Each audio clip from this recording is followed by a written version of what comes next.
Assalamualaikum and good morning to Madam Kasihab. So today we want to present about principles of law, tort and contract. So before we start, let me introduce myself. My name is Anissa Yuni. My name is Heng Wai Bin. My name is Goy Jie. So let's see our content. So first we have overview our attorney. Situation 1, Situation 2, ideal situation, principal case, real case, and the last one is appendix and reference case. So for Situation 1, Lana just moved into the condominium she had just bought. On the first day of living there, Lana heard a noise in the water pipe because of the high pressure in the pipe. Although the noise occurred at an intermittent rate but lasted all night for a week, this caused Lana to be unable to sleep well. After a week, Lana's face looked good due to not getting enough sleep that affected her career as a model. Lana intends to take legal action against the management of the condominium for nuisance by not ensuring that the facilities provided are in good condition. Will Dana succeed discuss the situation? So let's see. So for the issue, whether Dana can take legal action against the management of the condominium under nuisance. So the definition of nuisance is continuous, unlawful and indirect interference with a person's enjoyment of land. It is based on the unreasonableness of the Defendants Act. It concerns more about prevention rather than compensation. It is used to describe any person, things or circumstance that cause inconvenience, annoyance or harm. Okay, so the license have two types. It is public license and private license. The public license has three elements. First is unreasonable interference with public rights. Similar to private license, public license involves unreasonable interference with public rights. It refers to conduct conditions or activities that disrupt the normal functioning or welfare of the public. And second is affecting the public. This element is a public license impairs the health, safety, comfort or commercial of the public. And the last is violation of interruptions. Interference usually needs to be substantial and continuous. Next. Okay, next is private license. Private license has four elements. First is unreasonable interference.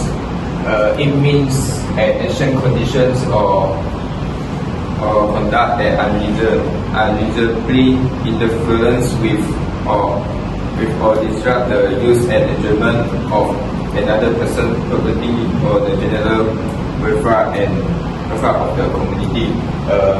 Second is violation of interruptions. Interference usually needs to be substantial and ongoing. One time incident may not qualify as a private license unless it causes serious harm. The next is intentions. In the context of license,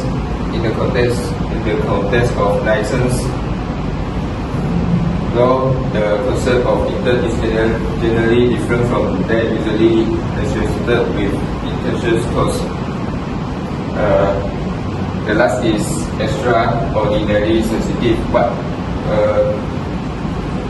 What is generally relevant about license is that effective energy damage caused by a license must demonstrate a reasonable level of sensitivity to the alleged license.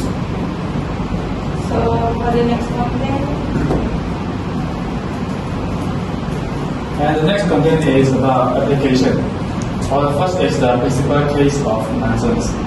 And the case one is Attorney General PYA Corris LTD in 1957. Facts is the defendant operated a quarry and used a blasting technique that emitted large quantities of dust and noise, as well as causing vibration that interfere with the enjoyment of land for individuals in the area. The plaintiff requested an injunction preventing the continuation of a public nuisance. Held is the blasting operation was capable of constituting a public nuisance, and the injunction could be granted to prevent it.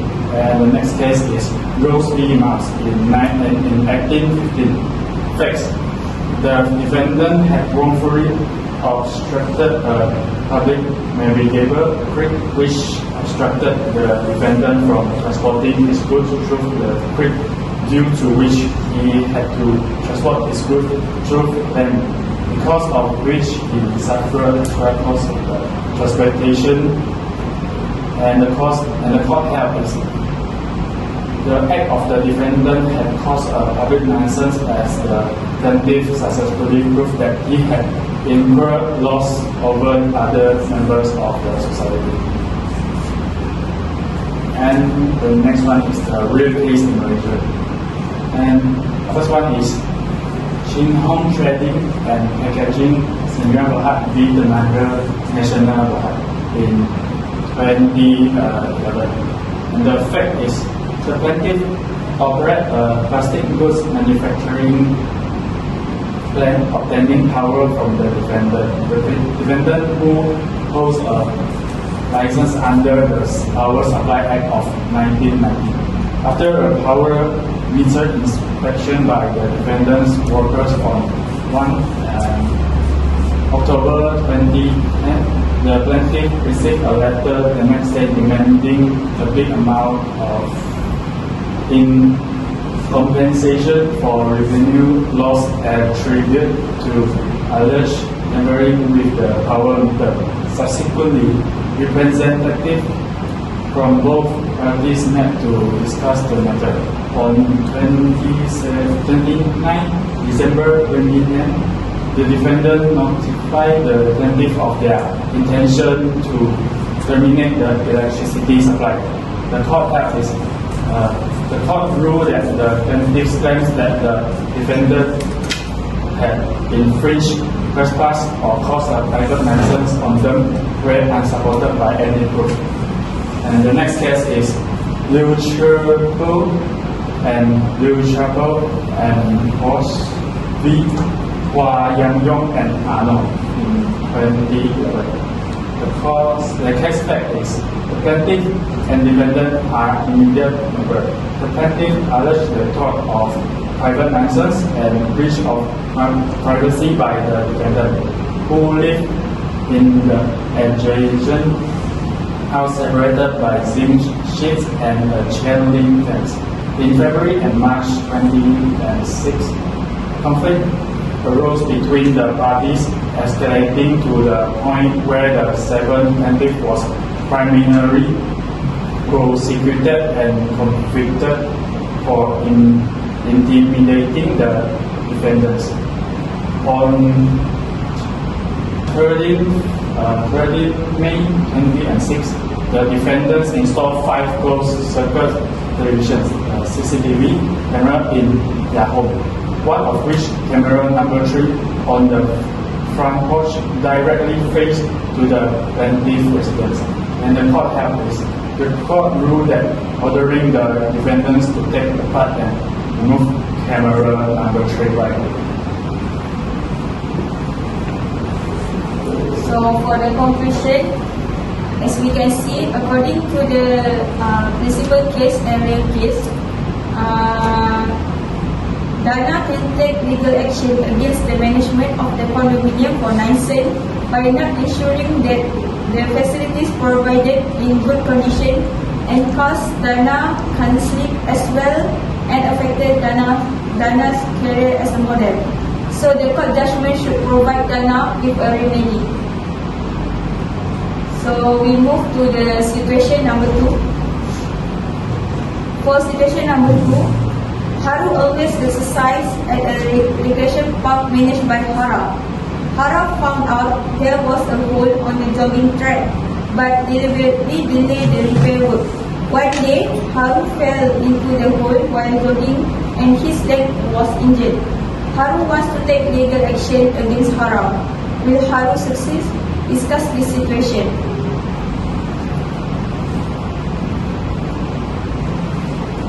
So, for the issue, whether Haru can take legal action against Hara under negligence. Definition. The most usual definition of negligence is that it is conduct or a failure to act that breaches a duty to take care. The simple explanation of negligence is a person has a duty to take care and the care is not taken, resulting in injury to another. Next. They have 3 elements of the negligence. The first is duty of care. All people have a duty to all others at all times to exercise reasonable care for their physical safety and property. Duty of care exists for persons who are so closely and directly affected by the actions. The second is breach of duty. Breach of duty occurs when a duty of care exists and is not followed. Breach of duty, important component in negligence case. The last is damage. The plaintiff must have suffered actual damage, whether there are physical harm, stress, or financial losses as a result of the defendant negligence actions. And the next one is application. The principal case of first is Donald B. Stevenson in 1932. And the fact is, a man bought from a retailer a bottle of ginger beer manufactured by the defendant. The defendant gave the bottle to his lady friend, who became ill from drinking the contents. The bottle contained decomposed remains of arsenic. The bottle was opaque that the noxious substance could not have been seen and was not discovered until the lady filled the glass. The consumer sued the manufacturer for negligence. And the court held is the manufacturer or consumer of their product a duty of care, thus was liable in negligence. And the next case is David Jones, PTD LTD V Stones in 1970. The fact is, a 4-year-old boy climbs an escalator alone. While he was having the escalator, the child's hand was injured by being stuck in a hole in the escalator. Court held is the child was not entitled to compensation as a warning had been issued for prohibiting the child from using the escalator unless accompanied by a guardian. And the next one is real case for negligence. First is Dominion Natural Gas with Collins and Perkins in 1999.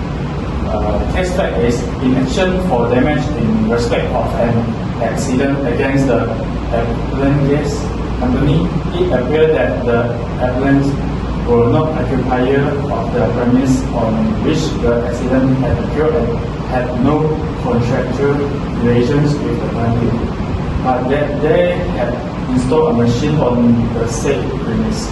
And the jury found that the accident was caused by an explosion resulting from waste owing to the effluent's negligence. Through its safety valve direct into the closed premises instead of into the operator. Court held the initial negligence was found against the appellants in respect of an easy and reasonable precaution that they were bound to have taken. And the next case is Ernest B. Howard in 1935. The case fact is the plaintiff, police constable, was on duty inside the police station in a street in which, at the midnight time, there were a large number of people, including children.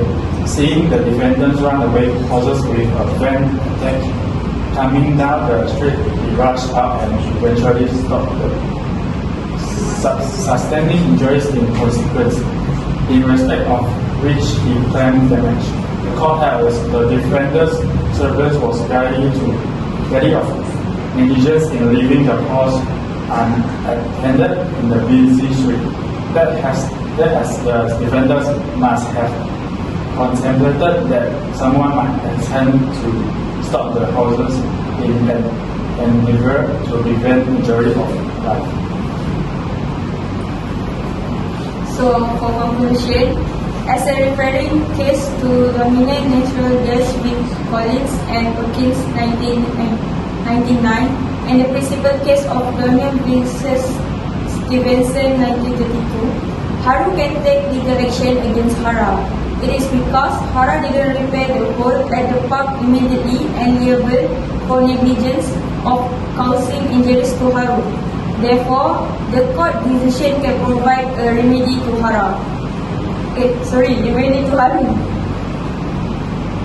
So that's all from us. Thank you.